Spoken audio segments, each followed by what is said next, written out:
គេថាធ្វើល្អបានអាចនេះគឺជាពាក្យពេញនិយមក្នុងពេលបច្ចុប្បន្ននេះពាក្យមួយនេះមិនដឹងជាចេញពីមាត់របស់ពូម៉ោកមួយណាទេធៀបពិតធ្វើល្អ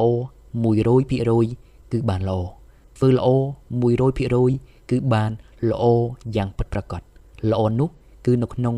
ដួងចិត្តរបស់យើងវាចូលនៅក្នុងសន្តានវាចូលនៅក្នុងចិត្តរបស់យើងគឺបានល្អយ៉ាងពិតប្រាកដការធ្វើសេចក្តីល្អធ្វើអំពើល្អមិនមែនរំពឹងផលតបស្នងខាងក្រៅឡើយ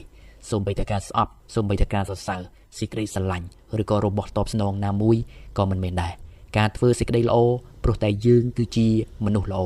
យើងធ្វើសេចក្តីល្អបានព្រោះតែយើងគឺជាមនុស្សល្អមនុស្សល្អមិនអាចធ្វើរឿងដែលមិនល្អបានឡើយមនុស្សល្អគឺតែងតែធ្វើសេចក្តីល្អការធ្វើសេចក្តីល្អគឺត្រូវតែរំពឹងទៅលើរឿងមួយទៀតគឺបញ្ញាធ្វើល្អធ្វើបុណ្យគឺត្រូវប្រកបជាមួយនឹងបញ្ញា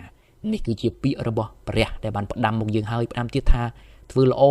ត្រូវប្រកបជាមួយនឹងបញ្ញាមិនមែនចេះតែជួយអត់មើលទេទៅជួយពោះទៅជួយកពើសួរតើមានប្រើក្បាលនឹងទេមានប្រើការគិតពិចារណាមានប្រើបញ្ញាទេអត់មានផងតាំងពេលពោះចឹកកពើស៊ីតាំងប្រើពាក្យថាធ្វើល្អបានអាចនេះហើយគឺជាការធ្វើអំពើល្អដោយមិនប្រកបជាមួយនឹងការគិតឬក៏មិនបានប្រើប្រាស់ការគិតរបស់ខ្លួននោះខ្ញុំសូមបញ្ជាក់ម្ដងទៀតការធ្វើសេចក្តីល្អគឺដោយសារតែយើងគឺជាមនុស្សល្អ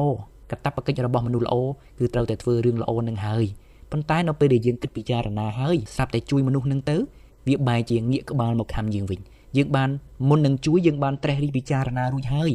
យើងបានពិចារណាយ៉ាងម៉ត់ចត់ហើយប៉ុន្តែគេនៅតែបែរក្បាលមកខំយើងវិញមិនជាអ្វីទេដោយសារតែការជួយរបស់យើងនោះគឺយើងបានគិតគូរពិចារណាច្បាស់ហើយយើងពិតជាចង់ជួយមែនដូច្នេះគេខំយើងក៏វាមិនជាបញ្ហាដែរបន្តធ្វើសេចក្តីល្អ